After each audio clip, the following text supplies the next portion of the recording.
Hey guys, my name's Katie and I'm going to show you how to do a General Biology 1 question. This question has to do with genetics, and we're told that Australian Shepherd coat color is a simple dominant trait. Then we're asked to find the genotypic and phenotypic ratios of the offspring of two heterozygote parents. First, we're going to review some definitions that you're going to need to solve this question. Second, we're going to figure out the parent genotypes. Third, we're going to set up a Punnett square. Fourth, we're going to calculate the genotypic ratio. And finally, fifth, we're going to figure out the phenotypic ratio.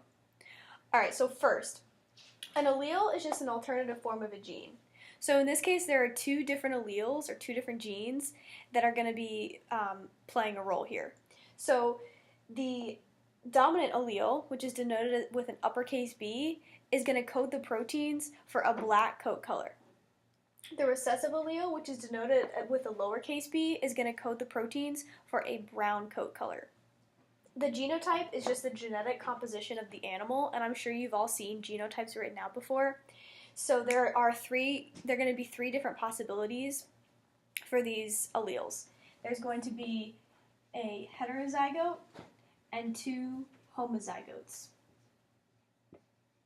A heterozygote has two different alleles, and the homozygotes have two copies of the same allele.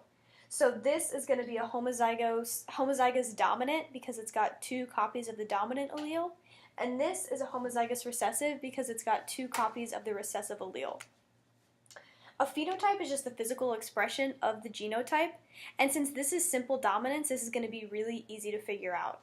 So for this genotype right here, even though this second allele is the recessive allele, it's not going to matter at all, because in simple dominance, the dominant allele completely overrides the recessive one. So this phenotype for this genotype right here is going to be black, and the phenotype for this genotype right here is going to be black as well because it has two copies of the dominant allele.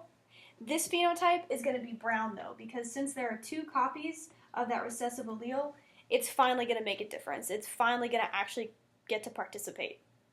Alright, so since we've got all that out of the way, we're going to move on to step 2. We're going to figure out the parent genotypes. So this is really given to you in the question. It just takes a little bit of understanding of the definitions that we just talked about to figure out what they mean. So it says that we've got two heterozygous parents. So like I just said, the heterozygote has one copy of each allele. So that means that they're both going to be uppercase B, lowercase b.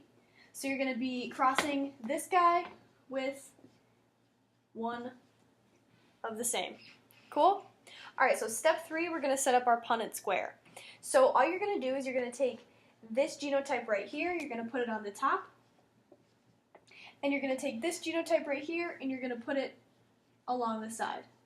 It doesn't matter where you put either of those, even if they're different, you could just put one across the top and one across the side.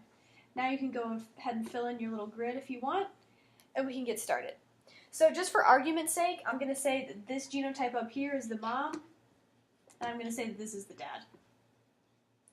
Alright, so if you have one dominant allele from the mom and one dominant allele from the dad, then the baby is going to have two dominant alleles.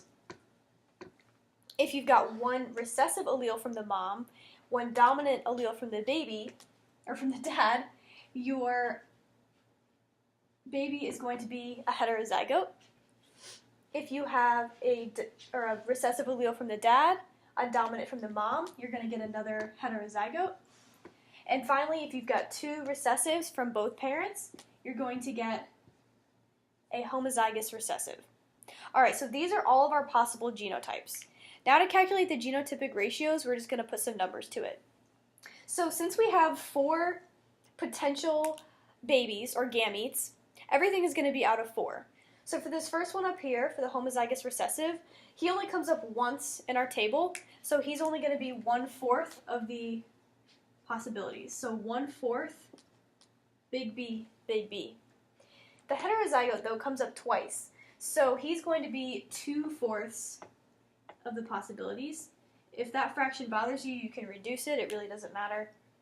And finally, this recessive down here only comes up once again, so he is going to compromise 1/4 of the possibilities. All right. So if you add all of these up, it should equal 1. And now we're going to figure out the phenotypes that are related to these genotypes. So like I said before, we've really already done this, but I'm just going to go through it one more time really quickly. This is going to be black because it has that dominant allele. This one, even though he's here, it's still going to be black because it's simple dominance. And now finally, brown is actually going to get to contribute, and that's going to be brown. So now we've got our genotypic ratios. We figured out our genotypes that correspond with those genotypes. We just have to figure out the phenotypic ratio. So since this brown guy only comes up once, the phenotypic ratio for brown is going to be 1/4. 1/4 brown. And all you have to do to calculate the phenotypic ratio for black is to add the fractions from these two genotypes right here. So you're just going to add 1/4 plus 2/4, and that's going to equal 3/4. So you've got 1/4 brown, 3/4 black.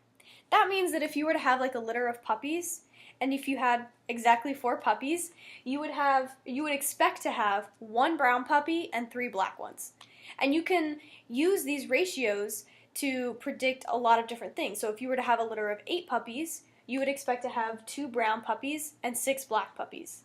You can also write this as a true ratio, which would be 1:3.